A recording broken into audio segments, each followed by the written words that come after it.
अच्छा, रिगार्डिंग जो फिजिक्स का सिलेबस कौन सा, सीयूटी का ना बेटा, सीयूटी का जो सिलेबस है उसमें फिजिक्स 322 इसमें दिया गया, देखोगे there will be 50 questions out of which 40 question need to be completed. इससे पहले इलेक्ट्रोस्टैटिक्स है, उसके बाद देखो सारे पूरा सिलेबस में है, कोई चीज़ डिलीट नहीं है। करंट इलेक्ट्रिसिटी है, ये देखो कार्बन रजिस्टर जो मतलब सिलेबस से हट गया था ना, वो भी सिलेबस में कार्बन रजिस्टर। Okay, understood. अच्छा, भेंडी गैप जनरेटर हट गया था, वो सिलेबस में है। ओके, भेंडी गैप जनरेटर भी है। ओके, उसके बाद internal resistance, Kirchhoff's law, Wheatstone bridge. हाँ, पोटेंशियोमीटर, पोटेंशियोमीटर हट गया था, वो सिलेबस में है। कहाँ गया बेटा, पीछे ना, पोटेंशियोमीटर ये भी सिलेबस में है। ठीक है, उसके बाद और एक बार नेट से भी चेक कर लेना, ठीक है, तो यही मिलेगा।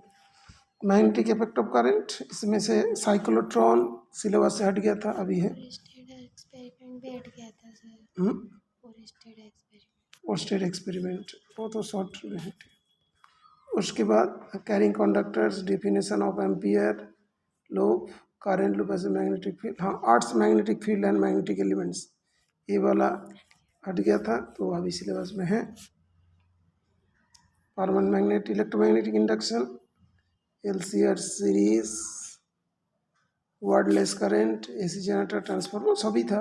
ओके, एडी करंट, ठीक है ना, है इसमें है। इलेक्ट्रोमैग्नेटिक वेव्स तो पहले भी पूरा ही था, अभी पूरा ही है ना, transfer nature of electromagnetic waves. उसके बाद ऑप्टिक्स में देखो, ऑप्टिक्स में जो वो वाला था ना ह्यूमन आई का, जो ये माइक वो था, मायोपिया, हाइपरमेट्रोपिया, ह्यूमन आई वाला टॉपिक हट गया था, वो है। ओके, तो Huygens principle, Young's double slit experience proof. तो इसमें क्या आइडिया ध्यान रखना है कि उसके लिए जस्ट मतलब एमसीक्यू सॉल्व हो जाए, ठीक है ना। ये देखो ब्रिस्टस लॉ है ना, पोलराइजेशन, रिजॉल्विंग पावर, पोलराइजेशन, ये सिलेबस हट गया था, उस सिलेबस में है। ओके, उसके बाद जो नेक्स्ट जो है तुम्हारा photo electric event, Hertz experiment, Lenard's experiment, matter waves, Davisson Germer experiment हट गया था, वो है। ठीक है, तो अभी सारे पूरा ही है।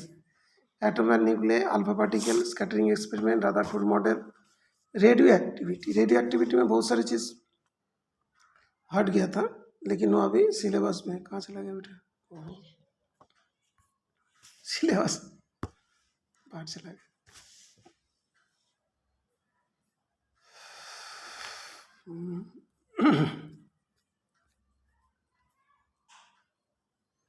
उसके बाद एटम न्यूक्लियर, उसमें तुम देखो ये वाला जो है ना, radio activity, alpha beta gamma rays है ना, ये जो बाइंडिंग एनर्जी कुछ तो था, बाकी सब जोड़ गया। ठीक है बेटा, उसके बाद इलेक्ट्रॉनिक डिवाइसेस, ये देखो जेनर डायोड नहीं था, है ना, NOR gate, AND gate, XOR gate, है ना, ट्रांजिस्टर। ओके, गेट वाला यहाँ से क्वेश्चन आता है, यहाँ से तो एमसीक्यू बहुत इंपॉर्टेंट है।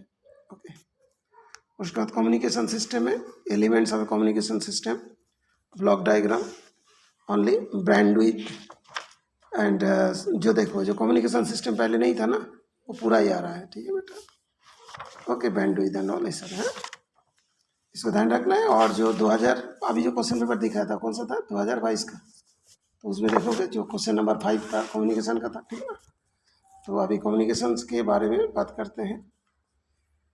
जैसे एनसीईआरटी में जो जो चीज़ें हैं, जो जो मतलब तुमको ध्यान रखना है, ज़्यादा कोई उस टाइप का ये नहीं है। यहाँ पे कुछ साइंटिस्ट का नाम ध्यान रखना पड़ेगा, हर दिन कुछ कुछ पढ़ो। जैसे मॉडर्न कम्युनिकेशन है, तो ये वाला जो, ठीक है ना, एमसीक्यू के लिए बहुत इंपॉर्टेंट है। Modern communication has roots on 19th-20th century in the work scientist. ये तो देखो, ये वाला बुक तो है ना, नेट में है, 2015 वाला।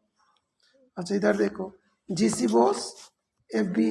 मोर and G Marconi and Alexander Graham Bell. Okay, ये साइंटिस्ट का नाम है, ऑल ऑफ द अबव में आ जाएगा। ठीक है, elements of A communication system. Okay, elements of A communication system, यहाँ पे देखो कि एलिमेंट्स के नाम, यहाँ पे एक टेबल है, वो चीज़ ध्यान रखना है। इवेंट्स जो है ना, अराउंड 1565 कम्युनिकेशन के बारे में क्या था उस टाइम में। The reporting of the delivery of a child by queen using drum beats from a distance place to the king Akbar. Reporting of the delivery of a child by a queen using drum beats, वहाँ से बजाते रहेंगे, अकबर को सुनाई दिया, ये भी communication वाला बात। ओके, रिमार्क्स यहाँ पे लिख देते हैं, ठीक है बेटा, बीरबल का। It is believe that minister Birbal experimented with the arrangement to decide number of drummers posted between the place where the queen stayed and the place where the king stayed. Okay, तो दूसरा जो है 1835 में invention of the telegraph by Samuel A B Morse and Sir Charles Wheatstone. Okay, यहाँ से MCQ type का आ सकता है। उसके बाद 1876 telephone invented by Alexander Graham Bell and Antonio that is Meucci. Okay, ये तो तुम्हारा उसमें भी आ सकता है, एनडीए में भी है ना, जीके में भी। ओके, उसके बाद 1895 Jagdish Chandra Bose and that is Guglielmo that is Marconi demonstrate the wireless telegraphy. Okay, ये भी इंपॉर्टेंट हो गया, ठीक है।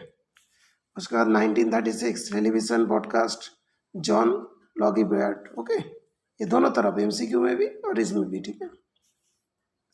1995 first radio fax transmitted across continent Alexander Bell और ARPANET. Okay, the first internet came into existence JCR Licklider. Okay, 1975 fibre optics का जो use, fibre optics develop by Bell laboratories and 89 to 91 Tim Berners Lee invented WWW। ठीक है, ये चीज़ के इसका sequence को थोड़ा ध्यान रखें, ठीक है बेटा। और एक बार सिलेबस को बताओ, एक बार सिलेबस को देख लो तो आसान हो जाएगा, और जो वीडियो को देखेगा उन लोग को भी थोड़ा थोड़ा समझ में आ जाएगा। एलिमेंट्स ऑफ कम्युनिकेशन सिस्टम देखो लिखा था ना, ठीक है, जो पहले का सिलेबस था वही सेम है, तो इसको कल याद करके आ जाओगे, हर दिन कुछ काम दे देंगे, वीडियो ऐसे बना देंगे, ठीक है। अच्छा, उसके बाद देखो ये जो कम्युनिकेशन सिस्टम का एलिमेंट्स का नाम जैसे कभी दे देगा, कौन सा एलिमेंट नहीं है कि डायग्राम बना देंगे इसमें क्या होगा, ये चीज़ बोलेगा। तो पहले कौन सा इन्फॉर्मेशन सोर्स, जैसे कोई गाना गा रहा है, मैसेज सिग्नल कहाँ पे गया, ट्रांसमीटर में, ट्रांसमिटेड सिग्नल कहाँ पे आएगा, चैनल में, चैनल में बहुत सारे नॉइज वगैरह आ जाएगा, receive signal by receiver. Okay, receiver हो गया, उसके बाद message signal users to of information. Okay, बाकी पास चला जाएगा। तो एक तो हो गया, देखो यहाँ पे कम्युनिकेशन सिस्टम में एक ट्रांसमीटर है जो ट्रांसमिट करेंगे, चैनल के पास जाएगा और रिसीवर उसको रिसीव करेंगे। ओके, बेसिक जो एलिमेंट्स है। ओके, देखो ब्लॉक डायग्राम होता है कम्युनिकेशन सिस्टम, यहाँ पे उसके बारे में लिखा हुआ है, ठीक है, इसको थोड़ा पढ़ लेना। There are two basic mode of communication, point to point and broadcast. ये भी एमसीक्यू में आ सकता है, ठीक है, एमसीक्यू ओरिएंटेड पढ़ना है। Basic terminology used in electronic and communication system. Okay, इसमें ट्रांसड्यूसर बहुत इंपॉर्टेंट है, ये वाला transducer, a device that converts one form of energy into another can be termed as transducer. एक फॉर्म से दूसरे, in electronic communication system that is we usually come across devices that have either their inputs or outputs in the electrical form. An electrical transducer may be defined as a device that converts physical variables, that is pressure, displacement, force, temperature, into corresponding variation of electrical signal. Okay, ये transducer है। Okay, उसके बाद signal, signal what is, तो कोई लिख भी सकते हो, सिग्नल दो टाइप का, एनालॉग एंड डिजिटल। ओके, तो signal that is information converted in electrical form and suitable for transmission is called signal. Signals may be analog, digital. Analog signal are continuous variation of voltage or current, and they are essentially single valued function of time. Sine wave function fundamental analog signal। Okay, और एक digital जिसमें 0101 होता है, ठीक है बेटा, तो हो गया 01, ये सब दे दिया। इसी में क्या होता है, बाइनरी कोडेड होता है, बाइनरी कोडेड डेसिमल, BCD, जो हमने उस दिन फुल फॉर्म लिखाया था। ओके, और थोड़ा ध्यान रखिएगा, ये वाला शॉर्ट फॉर्म भी आ सकते हैं, American standard code for information and interchange is a universally popular digital code to represent numbers, letter and certain character. ये जो देते हैं ना कैरेक्टर्स नंबर, यही डिसाइड करता है। इस ऑर्गेनाइजेशन का नाम ध्यान रखना। नॉइज, जैसे मतलब कोई सिग्नल आ रहा है, कोई गाना आ रहा है, बाहर से हवा आ रही है, आंधी आ रही है, हाँ, कोई आवाज़ आ रहा है, वो सबको क्या बोलेंगे? नॉइज, जिसे अनवांटेड होता है। ठीक है। इसके बाद transmitter. Transmitter possesses the incoming message signal so as to make the suitable for transmission through a channel and subsequent reception. तो वहाँ से रिसीव करेगा, फिर उसको ट्रांसमिट कर देगा। Okay. Receiver extract the desired message signal from the received signal at the channel output. Okay. Transmitter हुआ, channel में पास कर, फिर चैनल से फिर उसके पास पहुँच जाएंगे। ठीक है। एटीन्यूएशन, एटीन्यूएशन जो होता है पावर लॉस। ओके। जब मान लो कि कोई मीडियम के थ्रू कोई सिग्नल मूव कर रहा है, तब उसमें कुछ एनर्जी लॉस हो जाता है, उसको बोलते हैं एटोन्यूएशन। ठीक है बेटा, बात क्लियर? अच्छा, ओके। किसी का फोन था, तेरा घर से तो नहीं था, इसको थोड़ा कर दे। अच्छा, यहाँ तक हो गया था एटोन्यूएशन। ओके। और जो बाइनरी वाला उस दिन मैंने सिखाया था, जो एनडीए में जो आए थे ना, जो बाइनरी नंबर्स का, वो तो मालूम है क्या है, ये सब लिखा है। Okay.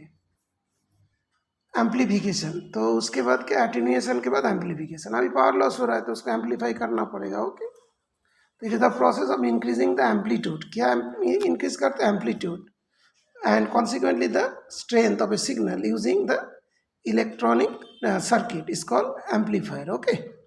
Amplification is necessary to compensate for the attenuation. तो एटीन्यूएशन को खत्म करने के लिए, एटीन्यूएशन होगा तो पावर लॉस होते हैं, तो उसको फिर बढ़ाना है, तो कौन करेगा काम? एम्पलीफायर। ठीक है। Range, it's the largest distance between the source and the destination up to which the signal is received with sufficient strength is called range. Bandwidth, bandwidth refers to the frequency range. bandwidth किसके लिए होता है? frequency range, इतना gigahertz से इतना gigahertz जो bandwidth होता है।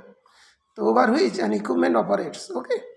मॉड्यूलेशन, एक टॉपिक है मॉड्यूलेशन।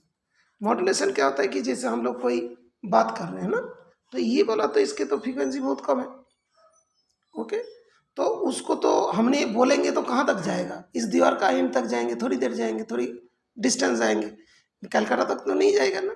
तो उसके लिए क्या करते हैं, जो ऑडियो फ्रीक्वेंसी होता है लो फ्रीक्वेंसी होते हैं, उसके हाई फ्रीक्वेंसी कैरियर वेव होती है, तो लो फ्रीक्वेंसी के साथ हाई फ्रीक्वेंसी कैरियर वेव को जोड़ देता है। वो जो जोड़ने वाला सिस्टम होता है उसे बोलते हैं मॉड्यूलेशन। तो उसमें जो मॉड्यूलेशन तीन तरीका से होते हैं। एक होता है amplitude modulation, frequency modulation and pulse modulation. तीन टाइप का मॉड्यूलेशंस होते हैं। मॉड्यूलेशन से देखो यहाँ पे लिखा है ना, original low frequency message or information signal can not be transmitted to a long distance. Long distance तक ट्रांसमिट नहीं होगा। Okay. Therefore at the transmitter information content in the low frequency message signal is superposed with the high frequency wave which act as a carrier wave. Okay. This process is known as modulation. Modulation तीन type में हुआ, AM, FM and PM। Okay. Pulse modulation उसको कहते हैं। Demodulation, अभी तो जैसे कि हाई लो फ्रीक्वेंसी वाले एंड हाई फ्रीक्वेंसी वाले दोनों जा रहा था, दोनों मिक्स हो गए तो मॉड्यूलेटेड। अभी दूसरी जगह डीमॉड्यूलेशन सर्किट होगा। जो तुमने मॉडेम पढ़े ना, मॉडेम, मॉडेम का नाम सुने? मॉडेम, तो मॉडेम जो होते हैं, वो मॉडेम जो होता है उसको भी एक को लिख देता हूँ। मॉडेम का ये मतलब होता है मॉड्यूलेशन, और इसका मतलब होता है डीमॉड्यूलेशन। मॉड्यूलेशन, डीमॉड्यूलेशन, मॉड्यूलेशन मतलब लो फ्रीक्वेंसी के साथ हाई फ्रीक्वेंसी को जोड़ देना। डीमॉड्यूलेशन मतलब जो लो फ्रीक्वेंसी और हाई फ्रीक्वेंसी उसमें से लो फ्रीक्वेंसी को सेपरेट करना। Okay, understood? इसमें से क्वेश्चंस आते हैं। Repeater, A repeater is a combination of A receiver and A transmitter. दोनों का कॉम्बिनेशन को क्या बोलते हैं? रिपीटर। ओके। फिर इसका बैंडविड्थ है, बैंडविड्थ है, ये पूरा तुमको ध्यान रखना है। मोबाइल के लिए क्या होगा, सबके लिए बैंडविड्थ तुमको ध्यान रखना पड़ता है। जैसे for speech signal frequency range कितना, 300 hertz to 3100 hertz is considered adequate. Pitch signal requires bandwidth 2800 hertz to that is जो इतना 3 इतना हर्ट्ज जरूरत पड़ता है बैंडविड्थ। ओके, ये माइनस करोगे तो पता चल जाएगा। अच्छा, for commercial telephonic communication to transmit music an appropriate bandwidth of 20 kilohertz is required. Okay, ये तो पूरा याद रखना पड़ेगा। ऑडिबल रेंज हम लोग का फ्रीक्वेंसी कितना होता है 20 hertz to 20 kilo hertz. Okay, video signal और for transmission of picture require about 4.8 mega hertz of bandwidth. A TV signal contains both voice and picture and usually allocated 6 megahertz of bandwidth for transmission. Okay. ये सब चीज़ यहाँ पे तो just वो वाला कोई ज़रूरत नहीं कैसे करके मॉड्यूलेशन हो रहा है, ये तो उसमें आता है थ्योरी पार्ट में, और MCQ के लिए तो ये इम्पोर्टेंट है।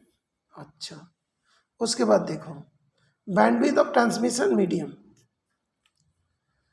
Coaxial cable is widely used wire medium which offers bandwidth approximately 750 megahertz। जो केबल से जो ही होता है, जो टीवी केबल है ना। उसके बाद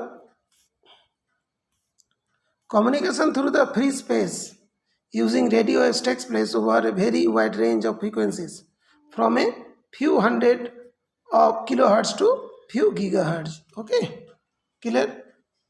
ऑप्टिकल जो फाइबर्स होता है ना, उससे जो होता है 1, देखो टेगा है ना, that is TM, that is tera और that is micro hertz. Okay,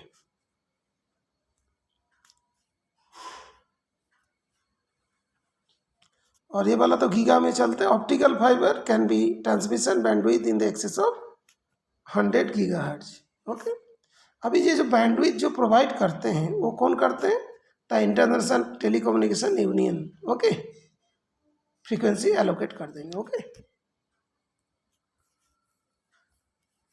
ये देखो ये वाला पूरा याद करना पड़ेगा। ओके, स्टैंडर्ड AM ब्रॉडकास्ट इतनी किलोहर्ट्ज में, FM ब्रॉडकास्ट इतने किलोहर्ट्ज, कौन सा 88 to 108। टेलीविज़न सिग्नल ये वाला VHF TV, UHF TV है ना। सेलुलर मोबाइल जो है मोबाइल का, ये जो होता है कि mobile to the base station, mobile to base station मतलब आप लिंक, ठीक है ना। और दिस वन इतना megahertz base to mobile. Satellite communication ये वाला गीगाहर्ट्ज में अप लिंक, ये वाला डाउन लिंक। ओके, तो पहला दिन में यहाँ तक कर दिया, और बता दूँ आगे यहाँ तक। अच्छा, यहाँ तक पढ़िएगा ये वाला।